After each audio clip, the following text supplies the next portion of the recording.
warahmatullahi wabarakatuh. Berjumpa kembali dengan saya Biotani Aceh, di mana kali ini saya akan memberikan sebuah tips ataupun sebuah informasi tutorial bagaimana apa sih penyakit yang ada pada padi. Nah, saya akan memperlihatkan penyakit-penyakit hama-hama yang ada pada padi, ya.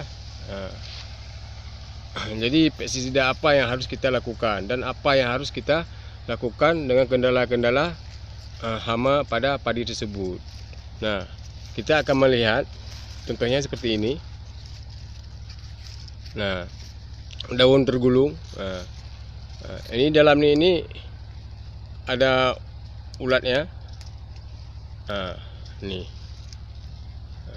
Ini sangat berbahaya nih, ya kan. Lama-lama dia akan, ini telurnya lama-lama akan jadi ulat. Ini ada lagi, kita lihat nih. Ini panjang sekali, entah ada ulat. Coba kita lihat. Ini akan merusakkan daun-daun tersebut sehingga bisa menular ke daun-daun yang lainnya, ya.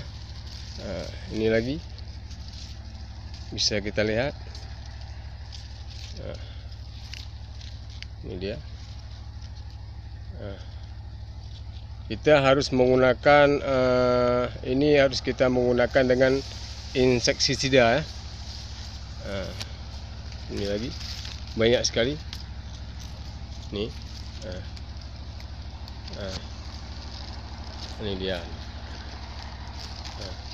Kita harus menggunakan insektisida, ya. Setelah itu kita melihat lagi daunnya. Daunnya ada sebagian kemerahan, ya, merah-merah berkarat seperti ini. Ini kita harus menggunakan fungsida, ya. Telur-telurnya sudah kering. Kalau daun berkarat seperti ini, kita harus menggunakan fungsida, ya. Dan ini termasuk juga kekurangan pada pupuk nitrogen, pupuk nitrogen dan pupuk kalsium, ini jenis seperti ini berkarat, dan kita harus menggunakan fungsida. Nah, kalau jadi seperti ini, ada sebagian kita kendalanya seperti ini, kita campurkan aja waktu kita menyemprot, kita campurkan aja fungsida dengan insektisida. Sekian dulu dari saya Biotani Aceh. Semoga ini jadi bermanfaat. Jangan lupa share, like, dan komentarnya, ya.